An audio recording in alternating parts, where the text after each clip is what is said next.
Hi, everyone. Thank you guys so much for coming out tonight. I'm Lynn Gross. I'm a producer here at KPCC in person. As many of you know, KPCC produces events just like the one tonight.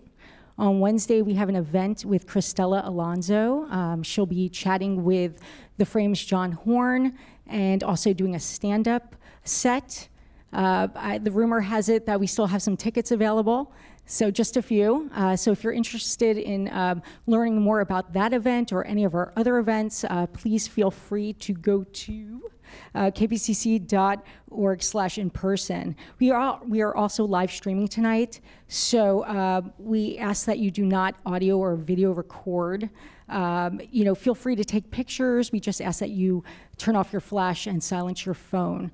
I think that about does it. Oh, for those of you who are on social, we are using the hashtag Homewreckers. That about covers it. Without further ado, KPCC's housing reporter and your host for tonight, Matt Tinoco.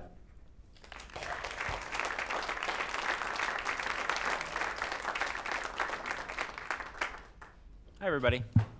I'm going to first do this to make sure we're good. Like she said, I'm Matt Tinoco. I'm your housing and homelessness reporter. I read this book. It's a really wonderful book, Homewreckers by Glantz, over the course of a couple weeks over this summer, and it really struck me because it's on familiar ground. The book takes place in Southern California, or largely, like a lot of the key characters are in Southern California, LA, and Ventura County, which the reason it struck such a chord is because that's where I grew up locally. Most of my childhood was spent going from rental house to rental house in LA and Ventura counties. My family always wanted to buy a house, but we weren't ever really able to, largely just because obviously California is very expensive. And then also we were carrying around a relatively sizable medical debt from a medical emergency in the early 2000s. So rental house to rental house. When I was in middle school, eventually my family was actually able to purchase a house. It was in Simi Valley, Ventura County. It was May of 2007, which for those of you who remember it, well, probably, it was the very, very high watermark of the American housing market before everything else happened. It was a 3-bedroom house, 1,100 square feet. It cost $530,000. It's worth that right about now. It's just a tiny bit more than it was in May of 2007. We didn't have a down payment, and the mortgage payment was a significant portion of our monthly take-home. We only lived there for about 2 years, though.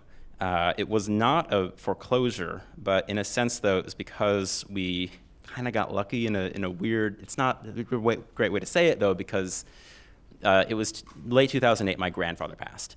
And my grandfather had purchased a house in 1962 in North Hollywood for $16,500 that he, another time, $16,500, its mortgage was paid off in 10 years, 10-year mortgage, and we inherited that house. The house did not have a mortgage, also 3 bedrooms, and the math for my parents was very, very clear with that decision. So they sold the house in 2009. The loss was $160,000, but we didn't refinance, so we were not held for that money.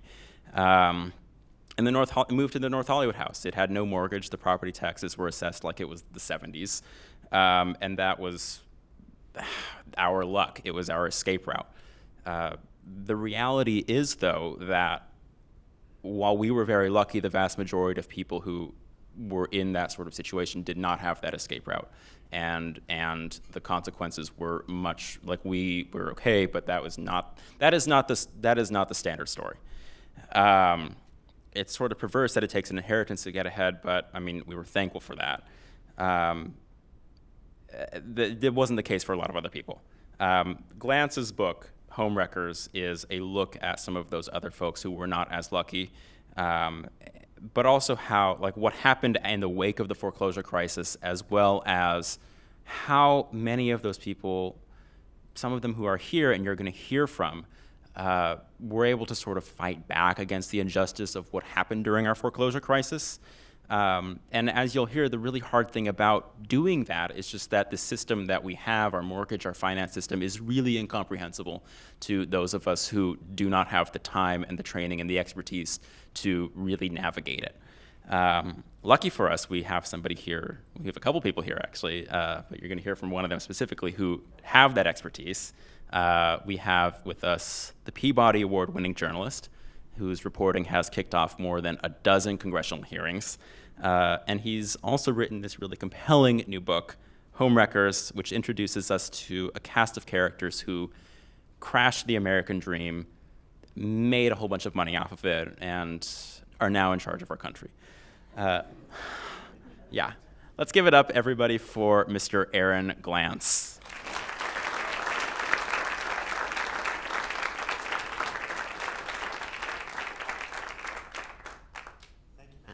Howdy.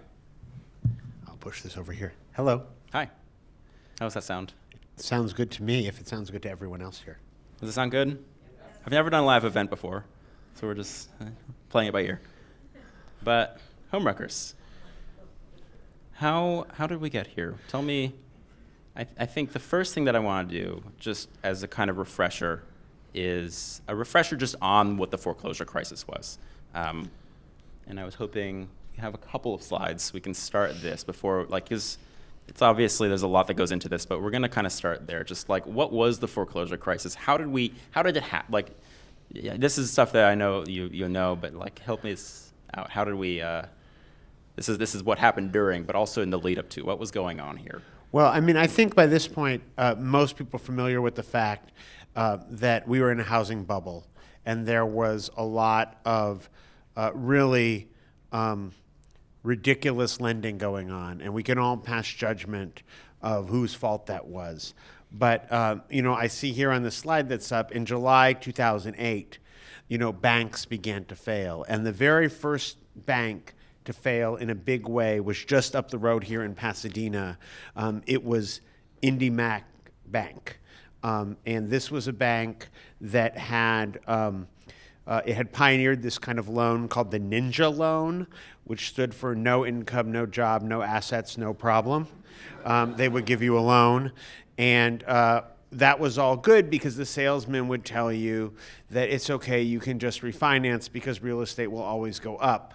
But we all know that that did not prove to be true. So this bank failed.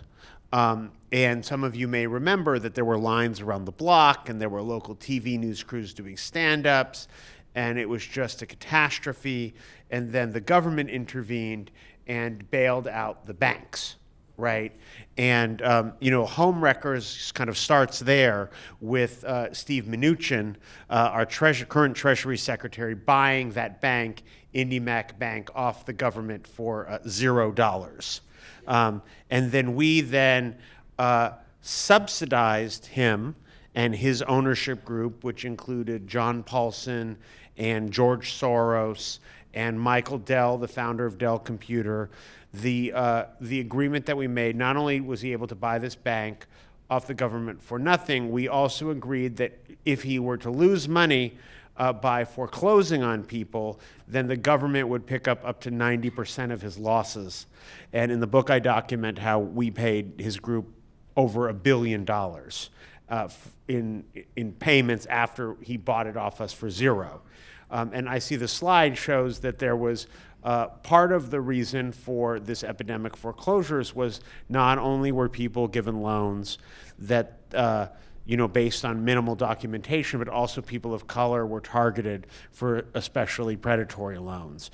And so this is from the Home Mortgage Disclosure Act.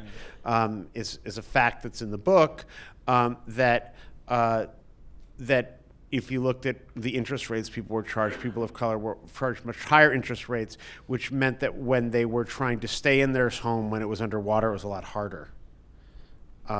So yeah, that's just some of the things that were happening, specifically with IndyMac, which is the bank that I follow and the homes that I follow in the book, but it was endemic throughout the economy. What happened? So, in that previous slide, a lot of folks had their homes foreclosed on. Can you help me understand kind of the mechanics of while this is all happening, while the foreclosure crisis is occurring, and in the immediate aftermath in 2009, 2010, I'm a person who's living in this home. Can you help me understand, like, what is going on? The bank has foreclosed on my home. I'm still in here for this little period of time, or maybe not. But what's, like, I'm a person who, I'm going through this. What is happening to me? Well, I mean, one important thing for you to think about, and this is a point that I make wherever I go on this book, is that we tend to think that this is a problem that happened just in like 2009. But actually, 8 million Americans lost their homes in the decade after 2008, right? And the homeownership rate continued to go down, not only in 2008 and 2009, but actually every single year until 2016, until the homeownership rate bottomed out at its lowest level in 50 years in 2016. And here in LA County, the homeownership rate is only 45%, which is the lowest of any big city in the country, is lower even than Metro New York, and is linked to the fact that there were all of these bad loans right here through banks like IndyMac, right? And so people were disproportionately harmed by the foreclosure crisis here. So if you were in one of these homes and you had an IndyMac loan, the government, as a condition of giving all these massive subsidies to Steve Mnuchin's bank, was saying like, oh, well, he's going to work with you. He's going to try to keep you in your home. And unless he follows all these detailed rules, you can't be kicked out. But as people now know, he ran a foreclosure machine. And so people were just run over. And sort of in context of we have this slide in terms of who got the bad loans and who ended up losing their homes disproportionately. Why the sort of perversity of with regards to the word will be the racial wealth gap, is that how much wealth people have and consequently lost. It's the same. It's kind of the corollary of who had that, who was affected most, I guess. Well, so IndyMac made 70% of Steve Mnuchin's foreclosures in California were in neighborhoods of color. And at the same period of time that he's foreclosing on communities of color, this bank that's led by the man who's currently our Treasury Secretary, who operated one of the biggest banks of the country out of Los Angeles, made 3 home purchase loans to African-American families over 5 years, and made 11 home purchase loans to Latino families over 5 years. So you have massive foreclosures in those communities with their homes being taken away, and then at the same time you have a failure to lend, redlining, like it was back in the 50s, like happening again in the 21st century. And the result of that, you have the slide, the racial wealth gap, that the average white family is now worth 14 times more than the average African-American one. And because of the lack of home ownership, nearly 1 in 3 black households are literally worth nothing, or they have worse, like negative net worth. And this is because, and this is why I wrote a book about home ownership, is that for most working people, home ownership is the only way to save money. We spend 80% of our income on just 5 essentials. Gas, transportation, we like burn that up, right? Medical expenses, like our health insurance premiums, we might as well be like flushing them down the toilet from a savings perspective. Clothing, food. The only way that we can spend money and build equity at the same time is the 30 to 40% of our income every month that goes to housing. And either that's going to go into our house in the form of equity, or it's going to go to our landlord and increase our landlord's wealth, right? And so the homeownership rate amongst African Americans today, because of this foreclosure epidemic, is lower than it was during the Jim Crow era. And that is connected to the figures that you see on the slide. Here we are in 2019. Right, 10 years have passed. Yeah, since the bust. I wanted to read the full title of your book. The short title is Homewreckers, but what it is the 4 lines of little red text up here is how a gang of Wall Street kingpins, hedge fund magnates, crooked banks, and vulture capitalists suckered millions out of their homes and demolished the American dream, which is quite a mouthful. You've mentioned Steve Mnuchin so far, but besides Steve Mnuchin, he's just one of many people who are on this cover. Yes. Like, who else is on this cover, as well as just generally who are the Homewreckers and where, and let's just start with where they are right now. Well, we started with Steve Mnuchin. He's the Treasury Secretary. Wilbur Ross, who's the Commerce Secretary, he did all the same things that Steve Mnuchin did with IndyMac, but just with a different bank called Bank United in Florida. Then we have Tom Barrack, who's the president's best friend, who introduced Ivanka at the Republican National Convention and planned the inauguration. He used the foreclosure crisis to amass a empire of 30,000 single-family homes. So before, 30,000 houses, 30,000 families. Now, 30,000 houses, one landlord, right? And Steve Schwartzman, the chairman of Blackstone, who's also a good friend of the president, Tom Barrack has since sold his company, and now it's part of this even bigger company called Invitation Homes, which was founded by Schwartzman. They now own 80,000 homes across more than a dozen states. And then I also discuss Jamie Dimon, who's the chairman of J.P. Morgan Chase, which is the biggest bank in America. And he is one of the homewreckers because while his bank has dramatically reduced the number of loans that it makes to regular working families in the decade since the housing bust, he has been giving billions and billions of dollars of credit to the hedge funds run by people like Tom Barrack and Steve Schwartzman so that they can buy and refinance individual homes and pull money out of them. So, later on in this conversation, we're going to be talking about a single home in Thousand Oaks, California, a 1,500 square foot, 3-bedroom home, not unlike the house that your family owned.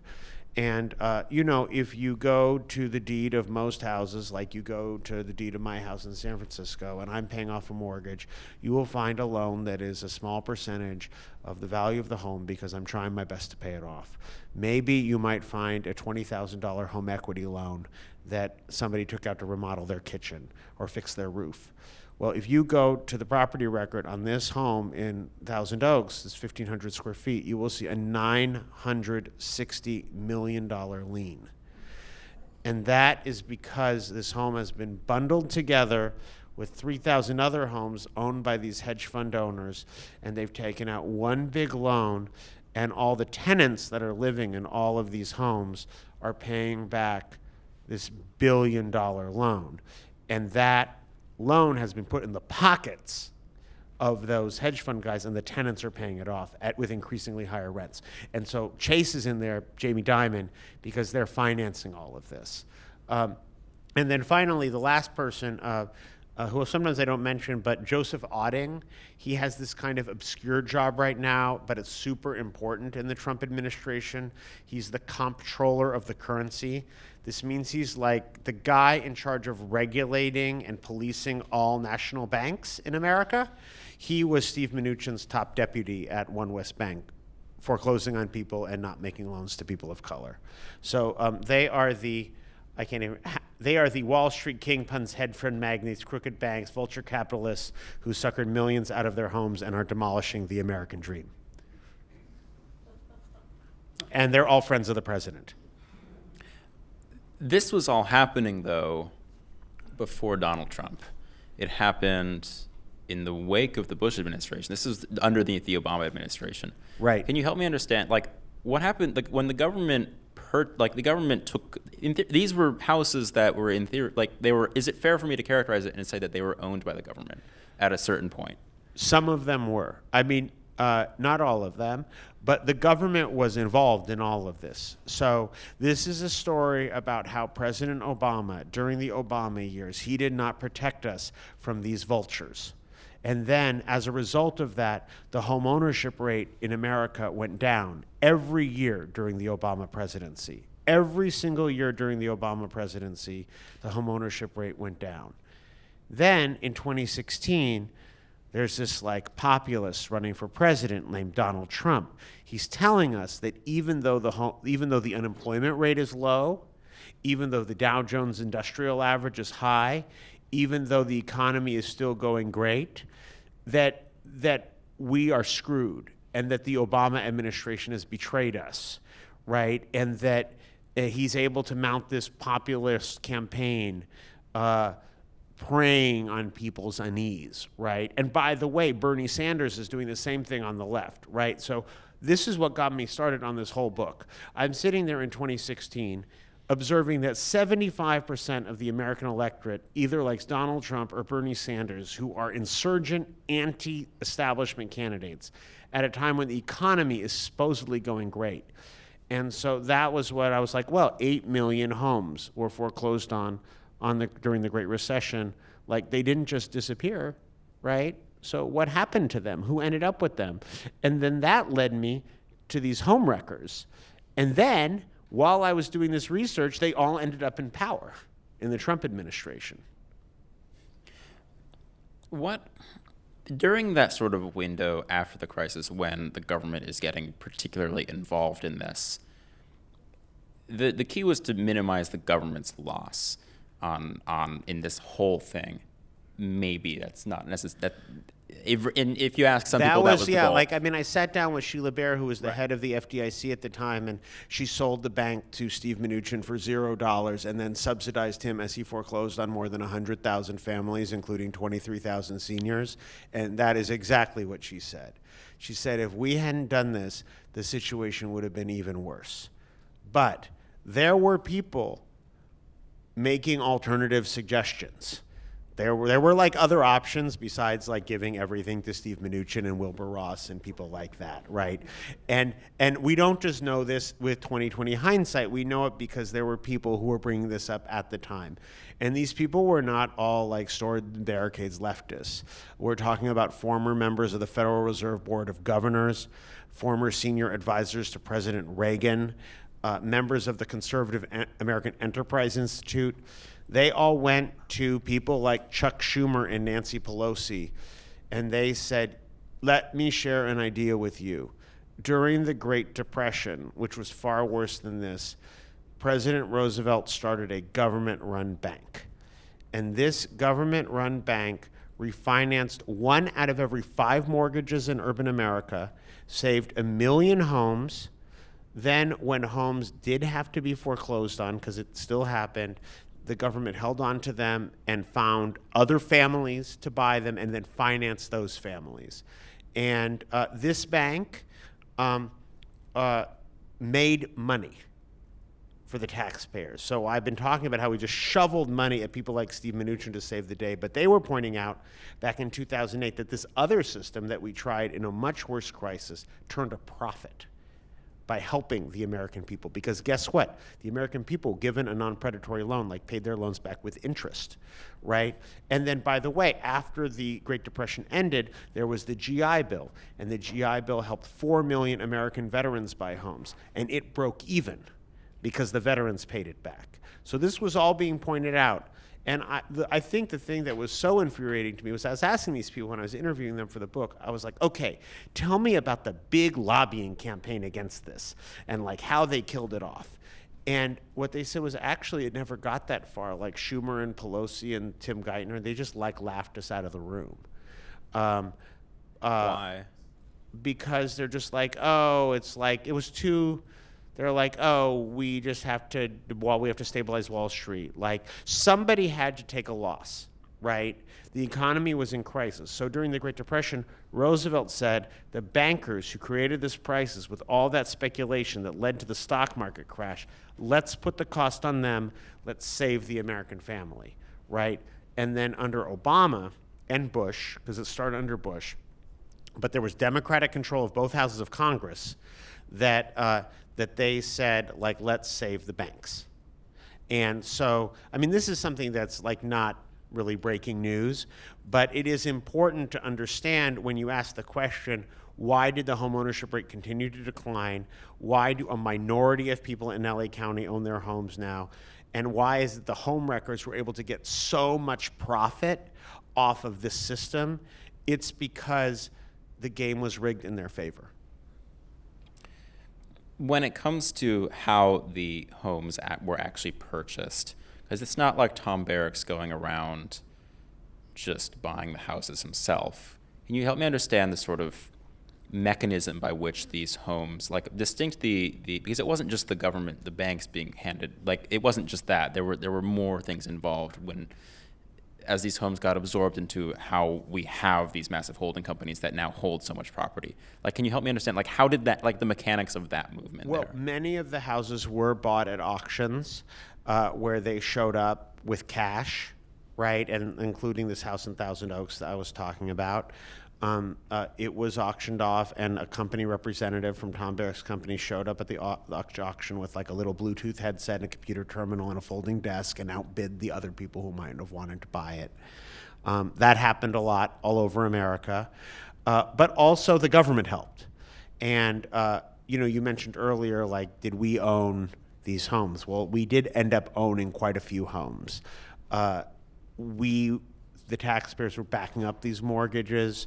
So when they failed, hundreds of thousands of them ended up literally owned by the government. And the government was trying to figure out what to do with them. And under the Obama administration, there was a public comment put out, and there were a lot of good ideas. One of the good ideas was sell them back to families. Another good idea would be like sell them to nonprofits for affordable housing. Another good idea was sell them to cities so they could fight urban blight. And all of those ideas were ignored. And instead what they did was the government bundled these homes and then put them up for bid.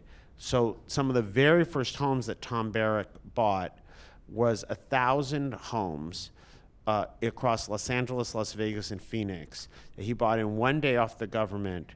They were assessed at $150 million, and he bought a controlling interest for $30 million. So the deal was a steal, but they were just trying to get these homes out the door as fast as possible, and the only people willing to or able to spend that kind of money were these private equity guys. And so then again, like 1,000 homes owned by 1,000 people to 1,000 homes owned by like one company. Just what is private equity? Just because like that gets thrown around a lot, but just like in 15 seconds or whatever. It's just like a person with a ton of money who buys a lot of stuff and then flips it. Right. So the guys in this book are not really like real estate guys per se. They're flippers.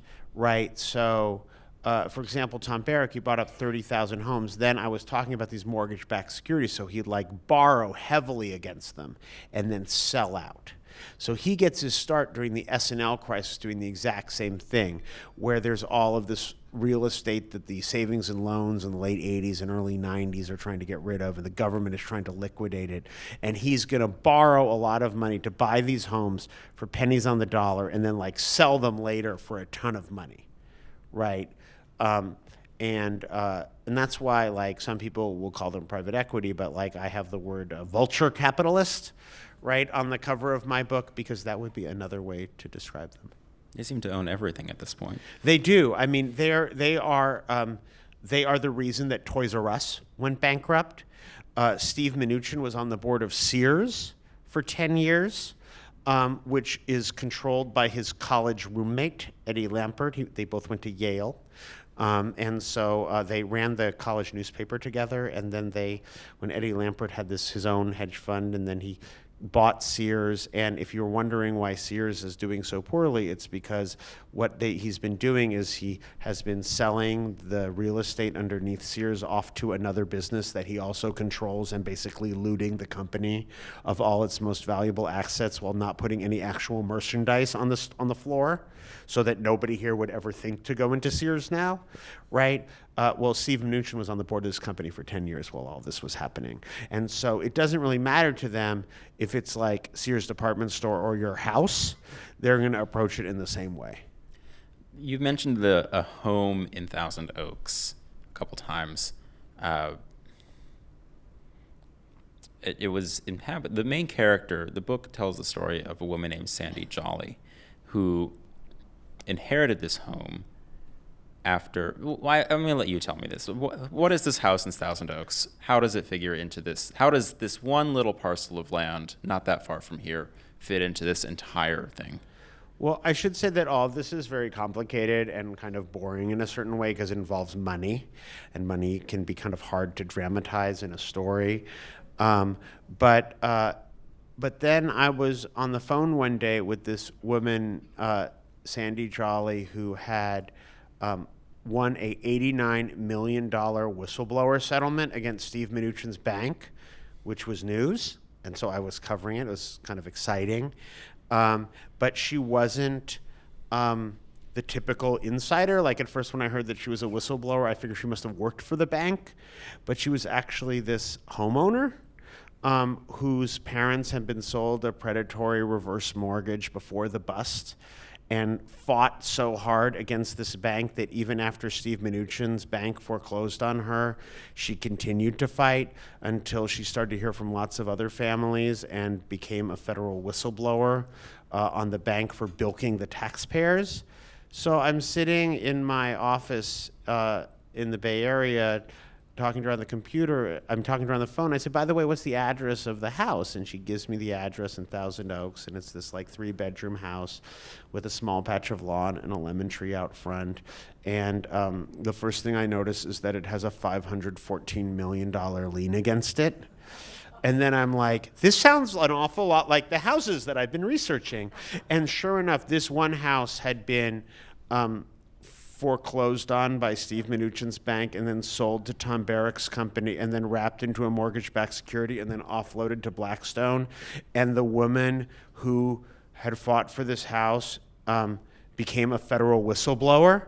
And I was like, oh my God, this is a book. I have to go write a book. It's just an incredible story. And so, yeah, I mean, she's here tonight. She is here. Yeah. We will hear from her in a couple minutes. I'm very excited. But just before that is the key to how Sandy was able to get that settlement was that on paper, the banks were supposed to do a lot of things that they just didn't, and they got away with it because it's no buried. one was watching. Because no one was watching, and it's buried in this thick contract, and people just didn't know. And then there was also some outright lying there, but Well, I mean, people, when they're faced with a bank and a lot of legal jargon, most people give up. I mean, before I met Sandy, I had met this other family in South Los Angeles, the Butler family, and they had also been preyed on by a reverse mortgage, and they had also been foreclosed on by Steve Mnuchin's bank, and their house had also been sold to Tom Barrack's company and rolled into actually the very same mortgage-backed security. So there was a $514 million lien against that house, too. And there was a guy living in the house I visited who was dying of cancer and facing a rent increase. That family did what most families do, which is that faced with this situation, they moved and they threw everything in the trash and they tried to get on with their life and put it behind them. So if you're looking for an inspiring story for a book, you know, it was more of like the kind of news story that you and I would do, right? But Sandy, what made her remarkable was that faced with this epic series of events, she never gave up. She fought for over 10 years. And as a reporter, it was great because everyone got deposed, right? So you want to know what the mortgage salesman said when he showed up at her house? Guess what? He got deposed. What was in his PowerPoint presentation? Guess what? It's in evidence. So how do I know that after her dad called the reverse mortgage company and a salesman arrived at the door, that he presented a red, white, and blue PowerPoint presentation where the last slide read, "What's the catch? None?" Because it was entered into evidence, right? And I mean, like, this story, like, one of the things that Steve Mnuchin does is we've been talking about how they're flippers. So, you know, he lived in this incredible, he still owns this incredible apartment on Park Avenue. It's 740 Park Avenue. It's called the world's richest apartment building. Steve Schwartzman, who's also in my book, is actually his upstairs neighbor. So Steve Mnuchin lives in a 6,000 square foot, 2-story apartment. Steve Schwartzman lives in a 20,000 square foot apartment that was formerly home to John D. Rockefeller Jr. So another person living in the same building was this guy, John Thane.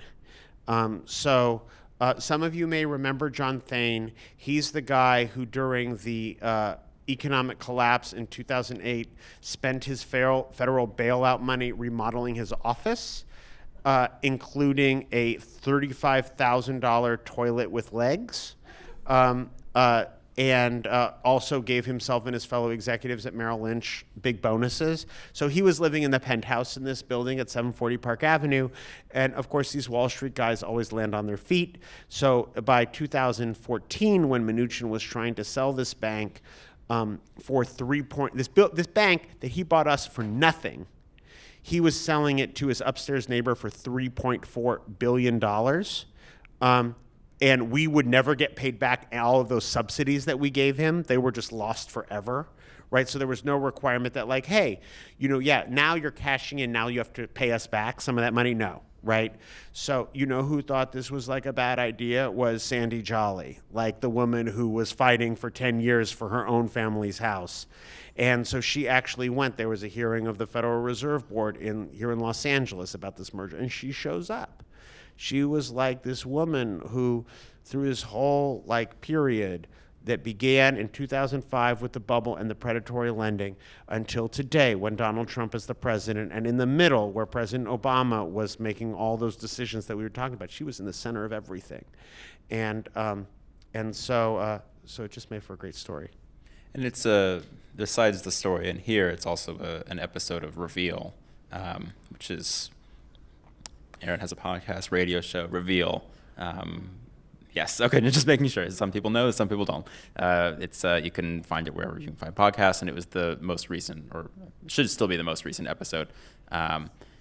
And I was wondering, we have a little clip of what Sandy was saying on that at one point, just kind of in the full context of, I mean, in this context, you were talking about how these homes are building blocks to a financial empire, which is not as they are for those of us in this room. I will let Sandy say her perspective via the audio clip. A home is a place for a family to live and grow and be happy and gain some equity.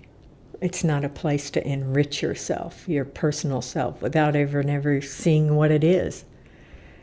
It's a living, breathing entity, just like the people, and to them, it's not. It's that number and the property address. That's all it is. $signs and property address. And we have Sandy here, who we'd like to recognize, and I would like to ask a question or two, please.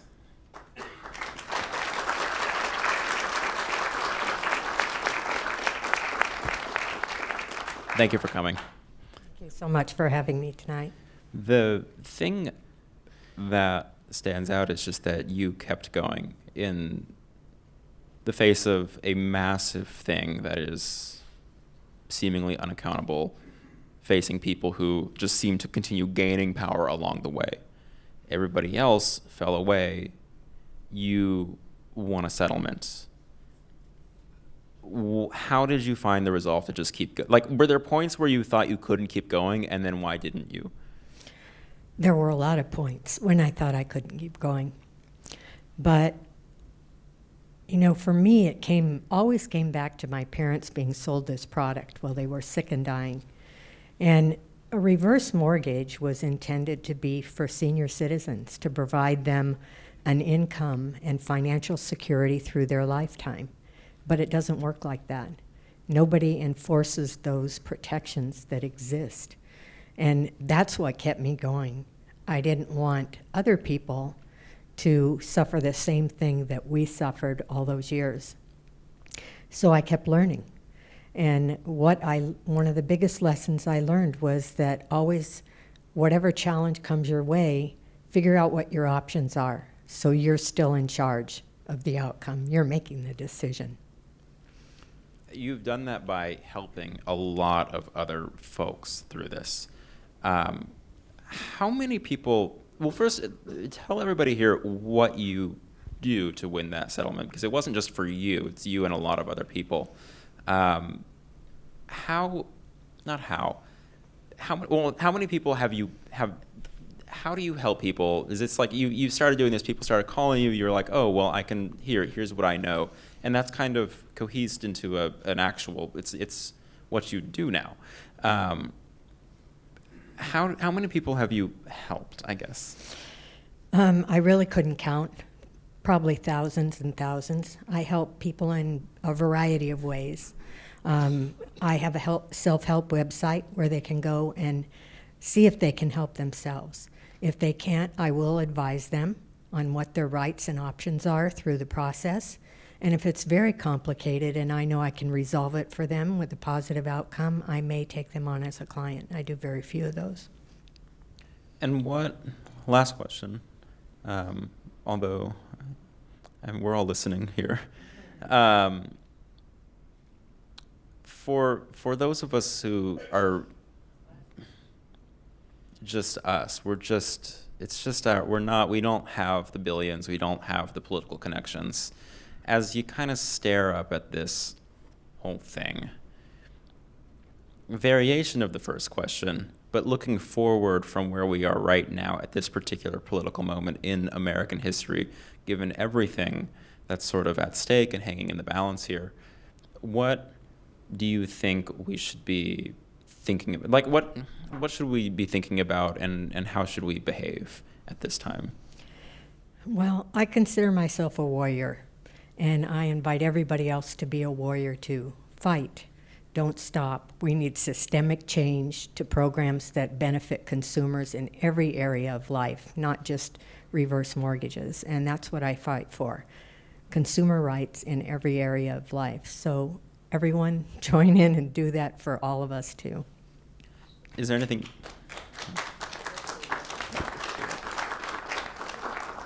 Is there anything else that you would like to say? Don't give up. Don't do it. Just fight. Thank you, Sandy. What's your website? What is your website? Tell me. I apologize for the name. I did it when I was really mad. It's elderfinancialterrorism.com.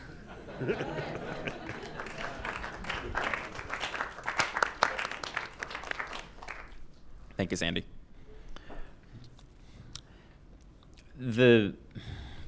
Can we just applaud for her one more time? Is that okay?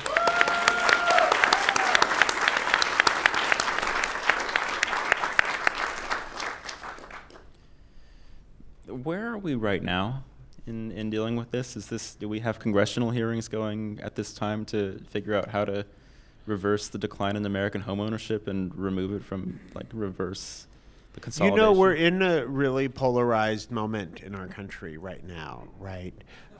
Just to state the obvious, right? You have this congresswoman in LA, Maxine Waters, who is now the chairwoman of the Financial Services Committee, who was doing battle with Steve Mnuchin for years when he was just running this bank that was a foreclosure machine here in LA. And now she's the chairwoman of the committee and he's the Treasury Secretary. So maybe that's like a little bit of a metaphor for the overall situation that we find themselves in. So last year, at Reveal, I did this big investigation on redlining in modern day America. And, when the Peabody Award, and it got a lot of attention, and there were hearings in Washington. I testified before Congress. A variety of lawmakers put forward pretty good solutions. Many of the presidential candidates, Elizabeth Warren, Bernie Sanders, Pete Buttigieg, Kamala Harris, have come out with plans to boost homeownership, especially among people of color. And yet, at the same time, the Homewreckers are in charge of the presidency, and the fox is guarding the henhouse. And they are working away as fast as they can to get rid of all the protections that built up over the past decade. So, we were talking about the failures of President Obama. There was also the creation of the Consumer Financial Protection Bureau, which is being neutered by the Trump administration. There was also the Dodd-Frank Act, which restricted some of these mortgage-backed securities and other things that could put our economy at risk, and those are now being deregulated again. The Community Reinvestment Act is the law that says that banks have to lend to low-income and working-class people. And it was because of this law that there was a hearing of the Federal Reserve Board that Sandy could testify about the performance of this bank at the time of its merger. And now Steve Mnuchin and his former top deputy, Joseph Auding, are working to weaken this law. It's a mixed bag, to be sure, but as I say in the book, I feel quite optimistic after taking this whole journey, not only because I watched Sandy fight and win an $89 million whistleblower settlement, but also because, we talked about these ideas that were put forward for like a government-run bank that would bail out consumers about how the last time we did that, it made money for the government and ushered in the shared prosperity of post-war America. Right? And so, we can do it.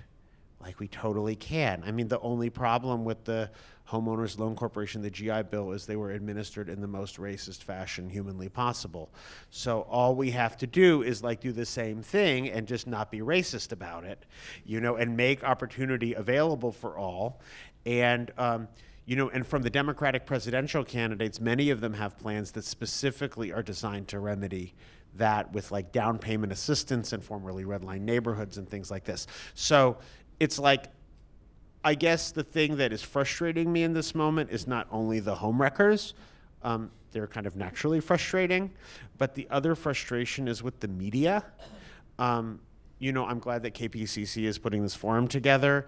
I wish that when the presidential candidates would have a debate, that they would be asked about these plans that I've mentioned, that they would put them before the voters, that they would engage with each other about who has the best solutions to these problems, instead of just being asked about whatever the president happens to have tweeted 2 minutes before the debate. This is in America, the average homeowner is worth 100 times more than the average renter. The homeownership rate is near a 50-year low. The homeownership rate amongst African Americans is lower than it was when segregation was legal, right? It's a crisis that these candidates who are running to lead our country should be asked, how will they address it? And they even have plans. I would just wish the media would give them the opportunity to speak to us about them so we could hear them out and challenge them. Why do you think, I cover homelessness locally, which is the issue, and it is all born out of this largely, or because it's just too expensive for anybody to live anywhere, and the people who fall to the street are those who just fall off the bottom as people realize they can just charge more and more for rent, and they can find, and people either will pay it or you'll find someone else who will. This is remaking our country and remaking really fundamentally how we all live. It's not really living for most of the people who live in Southern California as it is so much of survival. And I don't think that's unique to here either. It's really the whole country. Why don't you think it gets as much airtime? The housing crisis across the country, it's not unique, it's everywhere. Why doesn't it get that much attention? I wish I knew the answer to that question, but the first thing that you were saying that I think is really important is the homelessness crisis here and the way housing is debated. And it is a top issue here in the media in California, even if the national media is ignoring it, because it is so important to so many people. And it's really the number one issue. Somebody was telling me recently that if Gavin Newsom doesn't solve this, he'll be out, right? People are really upset here in California about the situation. We are told that we have a housing shortage and that the reason that prices are going high and that people are ending up on the street is because we don't have enough. And I'm not discounting that might be in the mix. However, it wasn't that long ago that we were told we had way too much housing, right? And that we had massive foreclosures and there were blocks and blocks of vacant homes, and we were trying to solve for blight. So I don't think that it's as simple as those people are saying. And so that gets back to the original question that I asked, which is that 8 million homes were foreclosed on, including 1 million here in California, right? They didn't just disappear. What happened to them? We now have in this country 3 million homes and nearly 15 million apartments that are owned by LLC, LP, and LLP shell companies, right? This is new. This is an outgrowth of the housing bust and the uneven recovery. Might this have something to do with the fact that people cannot afford a place to live? That the housing stock is being bought up by shell companies that are controlled by private equity firms like Tom Barrack and Steve Schwartzman and, you know, other smaller players. And that these people are seeing these houses purely for profit motive, right? And might we want to try to solve that problem too? You know, so I would like to see, like one of my main goals in writing the book is to add that to the debate as something that we can be discussing when we talk about the crisis that you're mentioning. I'm just going to say it right now because I didn't say it earlier. We will have a little bit of a question and answer session at the very end. Well, not right at the very end, but with enough space to get a number of questions in. So just hold that in mind. I didn't say that earlier. I should say it now. How do you have all these properties owned by shell companies, anonymous LLCs. In terms of an Sandy's house, when she, just like to give some context, this house is owned by her family for more than 30 years. She shows up at the courthouse. They lose it to foreclosure. She drives back from the courthouse the day of the auction. She has no idea who the woman is who just bought her house, right? She goes home. The key still works, right? The next day, a guy comes to her door and serves her with an eviction notice and a rental agreement at the same time. And the eviction notice and the rental agreement are, the first line is like, "Hi, I'm your new landlord. I am Colfin AI California 5 LLC." Right? Good luck calling that person on the phone if the plumbing bursts, right? And this is what people are dealing with, like, all over the place, you know, and now the house is owned by, like, a different incomprehensible shell company name because it's now part of this mortgage-backed security, right? So I forget, I just like changed the subject, but I just thought it was important because we were on this issue of like who owns what, right? And like who owns it is Colfin AI 5 California LLC, right? And so if you are the resident of the building, or even like you're on the city council and you're trying to solve some problem in the city, and some people are complaining about a property and you're told that the owner is a post office box in Delaware, it is not that useful. Right. I mean, the question that I was building to is in terms of an actual like policy prescription for this situation, what do you have? What do you really think it would take to actually... Well, a good place to start would be a law that required these companies to disclose who they are. So, you know, it was a huge investigative journalism project to identify the 300 shell companies that are all connected to Tom Barrack, right? But, like, that should be known, right? We should know that. It should not be something, and you know, I have this fact in the book. You need more information to check a book out of the library than you do to buy real estate in this country. If you want to get a library card, you need to prove that you're like a human being who lives at a certain address. That's all, right? You don't even need to prove like you're a citizen or anything, but you need to be human and you need to have an address. And you don't need either of those things. There's not a single state in this country. Until recently, in New York, they passed a law that requires that if you record a document in New York, you need to identify who you are. And so actually, I've just been calling around to law professors, and I was like, is there any reason why we couldn't do that in Los Angeles? Is there any reason why we couldn't do that in San Francisco? You know, baby steps, right? But that would be huge. Just even if the city knew who owned all the houses, that would be a huge step forward. And then bigger than that, I mean, I was talking about the Homeowners Loan Corporation, this government-run bank. That's like a really big step. But think about like maybe there's like smaller steps along the way of actively promoting responsible home ownership and wealth building. I mean, we have the money. right? We know this because we pissed it all away on these guys. So it's there, it's there. It's a good investment, and we can find ways to make these investments if we have the will. I know sometimes you'll get someone will come up and say, well, the young people don't want to own homes. They just want to rent, and they're going to move around quickly. So, owning a house, well, we don't want to do that.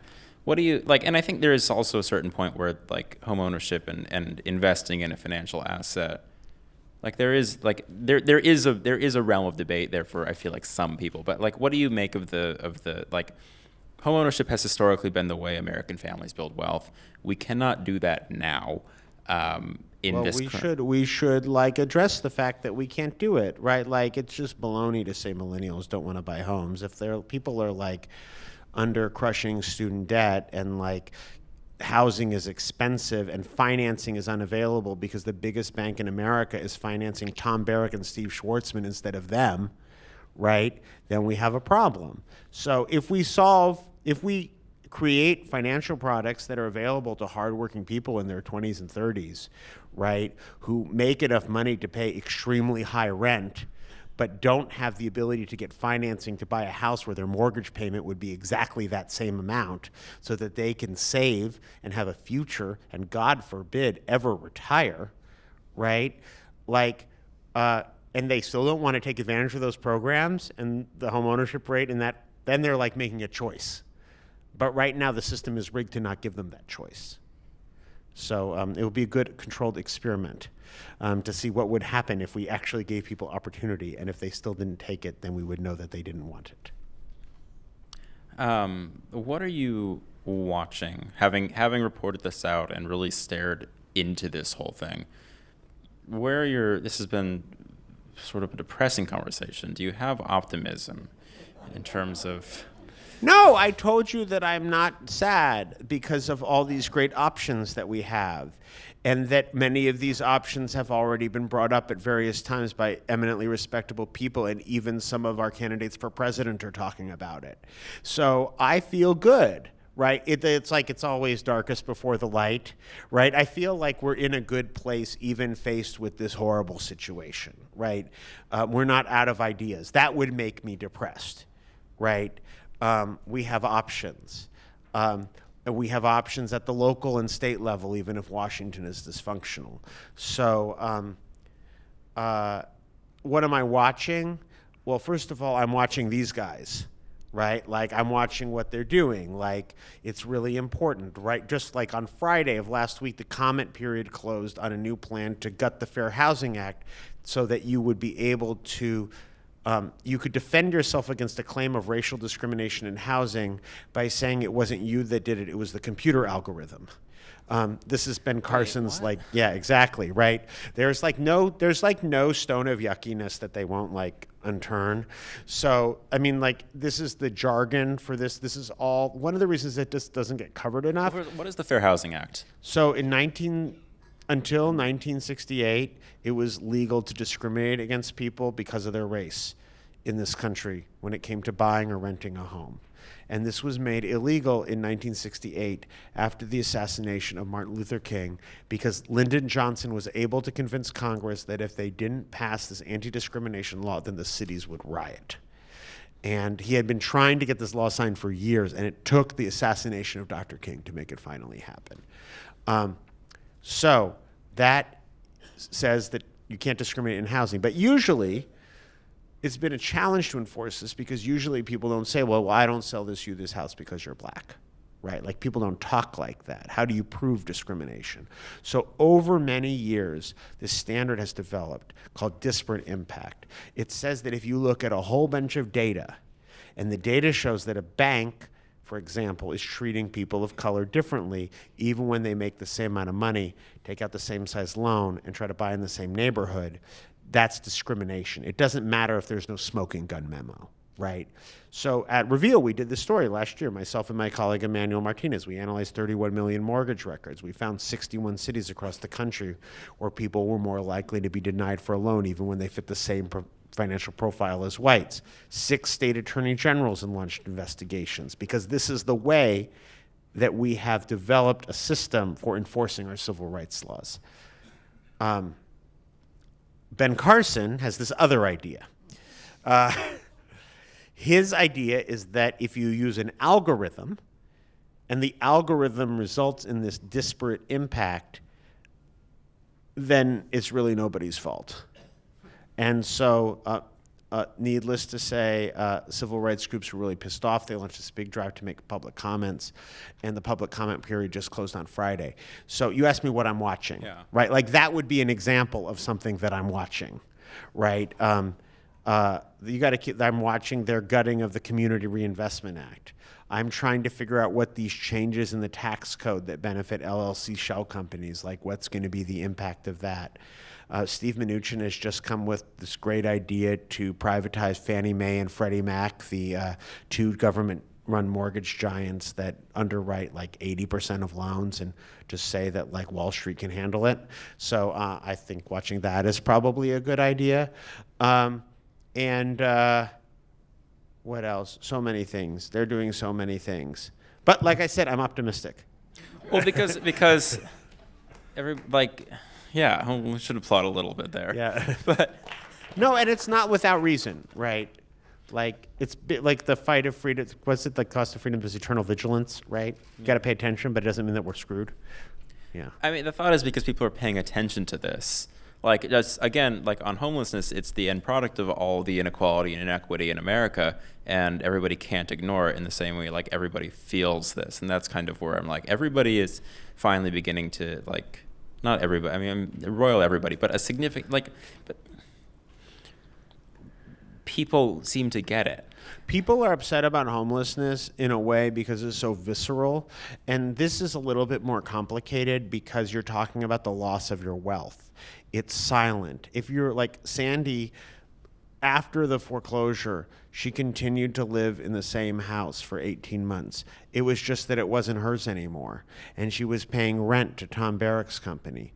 And in 18 months, she paid this company $42,000 in rent. And this was a house that her parents had bought back in the 80s for under $90,000.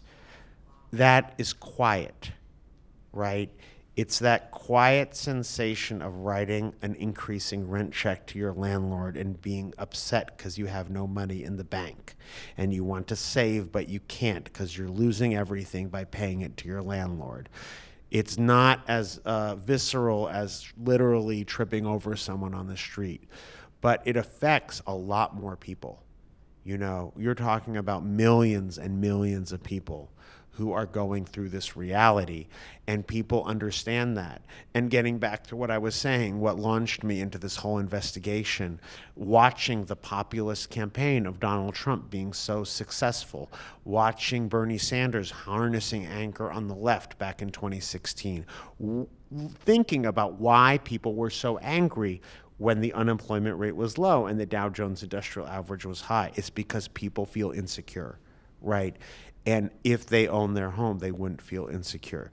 And they can afford to own homes. And how do I know it? Because they're paying that much money in rent, right? Rent is not cheaper than owning a home in most of our cities, right? It's just like who gets the benefit of that spending. Thank you. Is there anything else that you think we should know or take away from this whole thing? The book is called Homewreckers, but I mean, there's a lot in this. And if you think I've missed something, now is the please. I'm trying to see. I already like ended on an up note, but then we kept talking, and now I got sad again. So let me just say that I mean, I think maybe we started talking about Obama and the failures of Obama, and maybe people might be like, well, what's the difference? So here's the difference. Obama allowed this to happen, but these are the guys who did it, right? And now they're running the country, and that's why we have to watch them. Thank you, Aaron. Yeah. Let's give him a hand.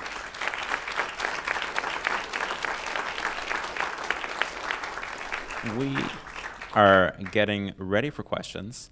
So we have a mic runner, lots of questions. The only thing I'm going to ask is that we have a finite amount of time. Keep it to a question. And I'm going to we can start here. Hi. First, I wanted to say thank you so much for your work, Aaron, and thank you for your passion on the subject. Without people like you, we would be in a haze of propaganda. I also want to say thank you to Sandy, who did such an awesome job. You really did a great job. Your courage is inspiring. I did have a comment. I happen to have knowledge of who owns some of these who owns stakes in some of the private equity companies, because I work for a public pension plan, and I won't say which one.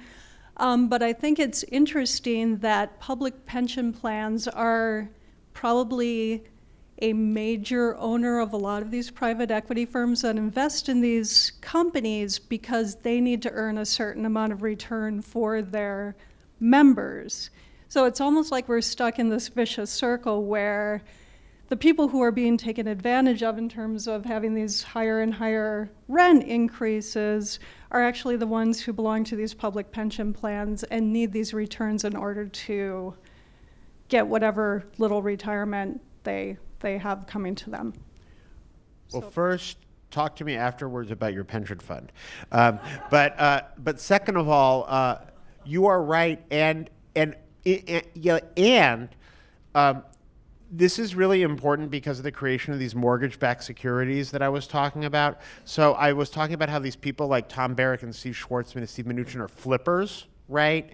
And so Tom Barrack built this empire of 30,000 homes, leveraged it with billions of dollars in debt from companies like JP Morgan Chase. So you can go look at Sandy's old home and see a $960 million lien on a 1,500 square foot home, right?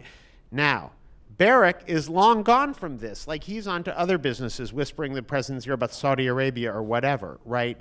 But like, guess who's still in it? The pension funds, right? So they're not going to be left holding this bag. But you're saying we're investing in this so we can get a rate of return. What would happen if, I don't know, the real estate market were inflated because people couldn't actually afford these crazy prices? We hit another downturn. Tenants could no longer pay $3,000 in rent on a $1,500 home, right? And those mortgage-backed securities went bust.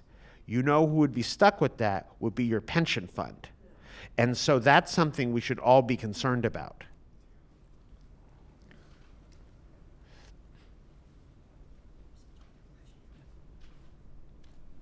You can go front right, Daphne. Or left. First of all, I'd like to thank you, KPCC, for an incredible overview of the housing challenges. My name is Alan Shea. I'm a city commissioner, a 35-year real estate broker, work with the Obama administration on solutions, SC graduate, former candidate for mayor of Pasadena. This has been my baby, exactly what Aaron has talked about for 30 years.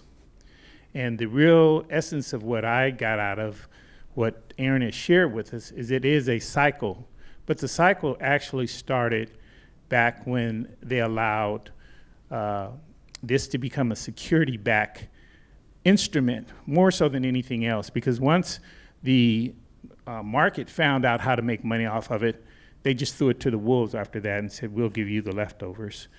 And so what I'd like to share with Aaron, like I said, I appreciate it, is that one of the best things that did come out of it, which on one hand, Aaron indicated that it was an Obama misstep. Actually, it was an Obama benefit because our firm evaluated how many houses were saved because of the program that was put in place that allowed people to refinance their loans through a program where you can get your house refinanced.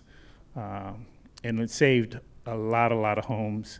And we saw that as an upswing because it was a new product. It didn't exist when our last market was down. We did not have that program. So there was programs that was introduced that, on the flip side, did save a lot of families to keep their homes. So there was a trade-off that was done in this cycle. I think moving forward, and again, I think Aaron is on a very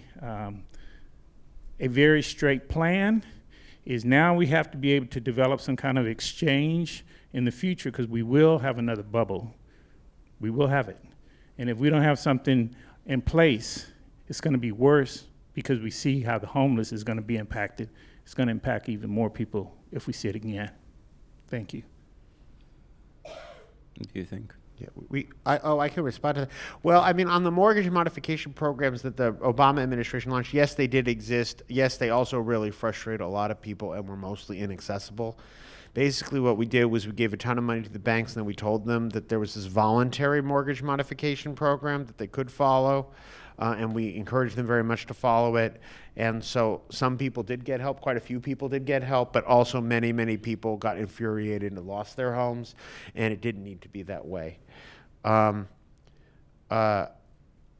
there was a lot packed into what you said, so we're happy to talk about it later. I have a question from the internet that I'm going to read right now. And one of the, Senator Harris has spoken quite a bit about the settlement that she and other state AGs were able to get. But the question from Twitter is it just notes, does he talk about how Kamala Harris refused to prosecute high-level people in, like Mnuchin Yes. at One West Bank?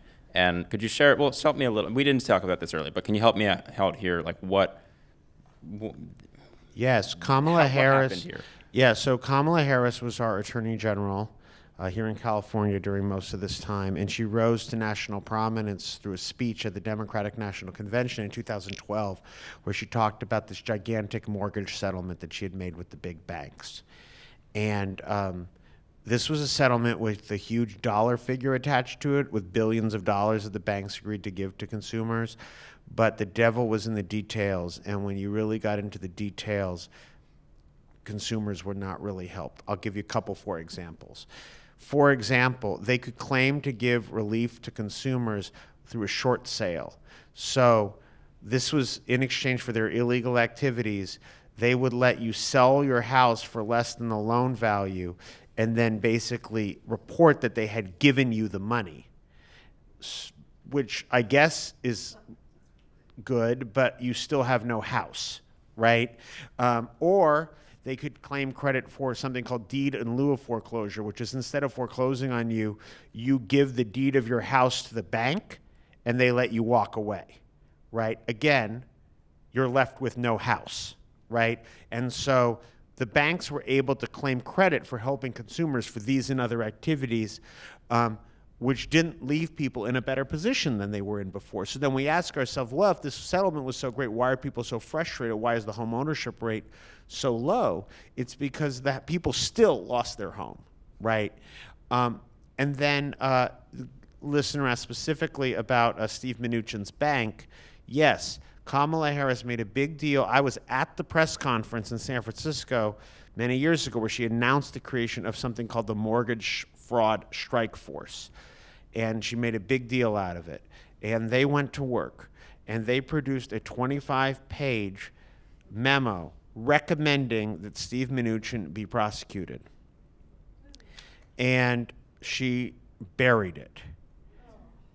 And there's a red stamp on the front of it that says, not prosecute despite lawyers' recommendations.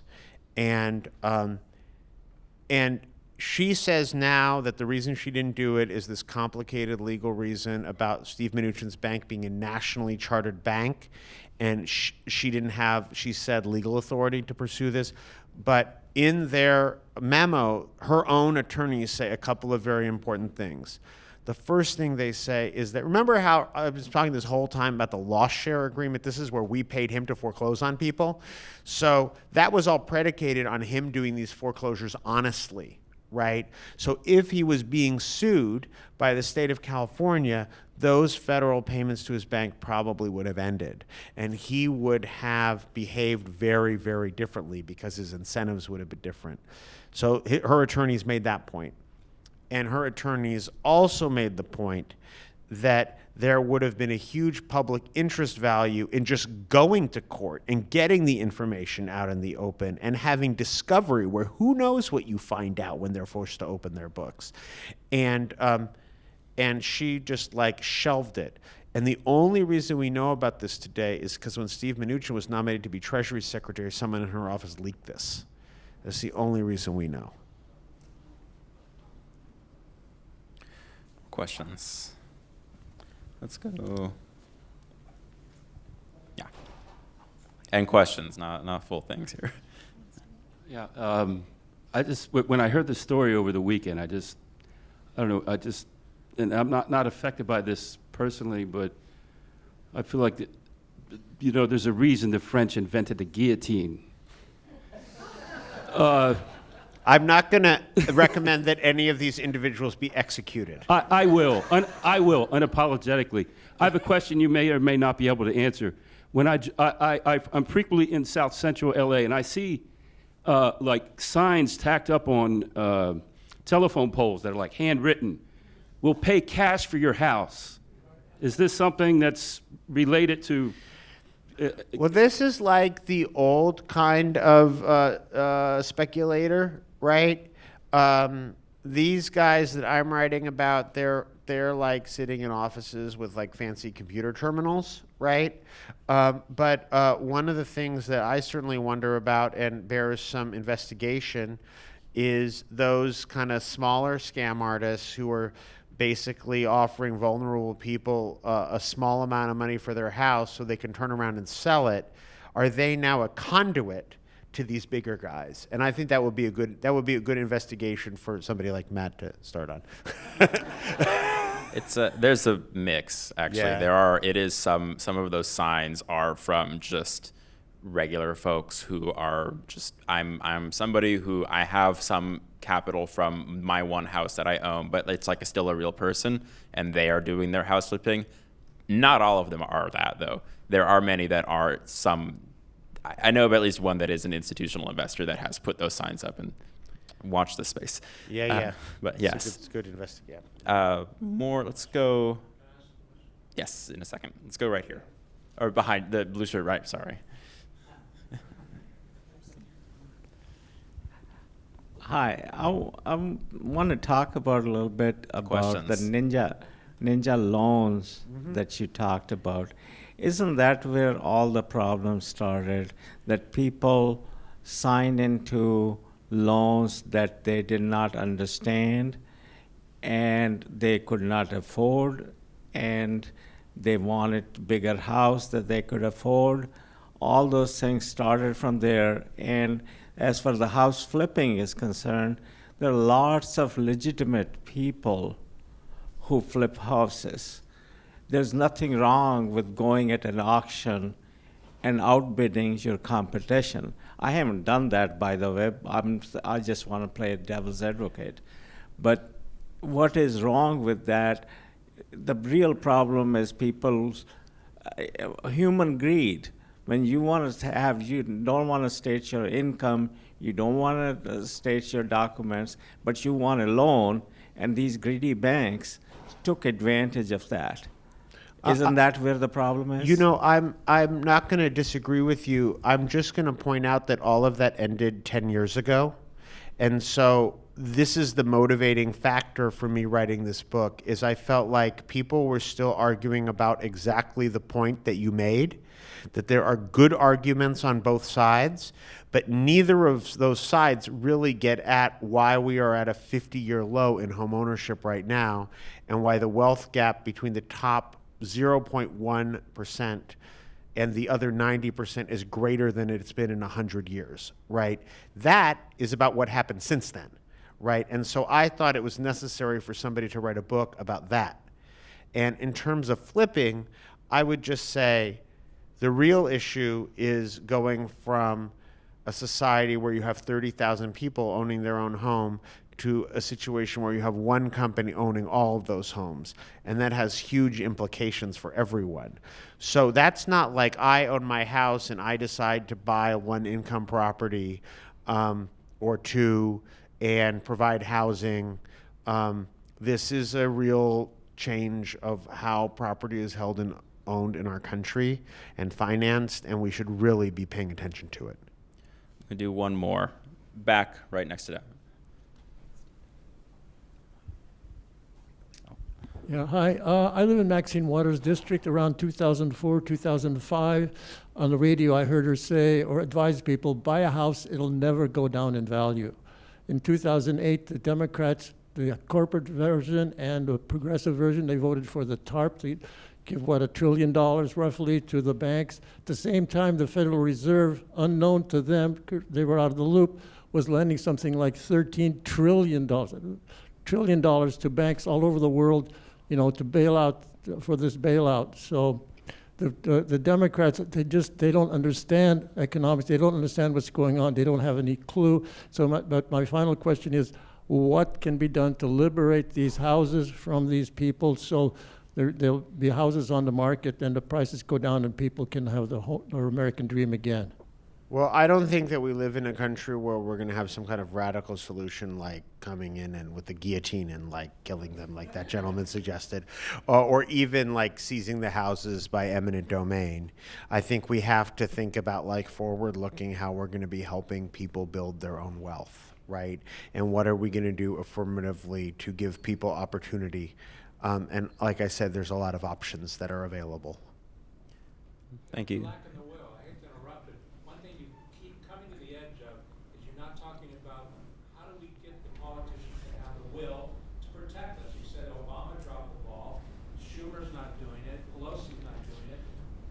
Can you suggest, it's not a simple question, I admit, but how do we get these guys to act? Why are they dragging their feet on helping us? Why isn't there the will you talk about?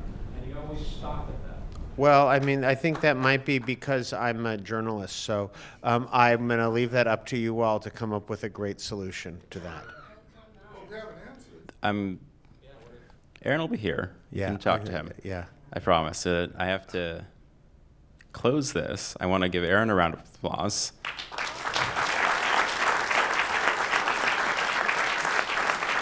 And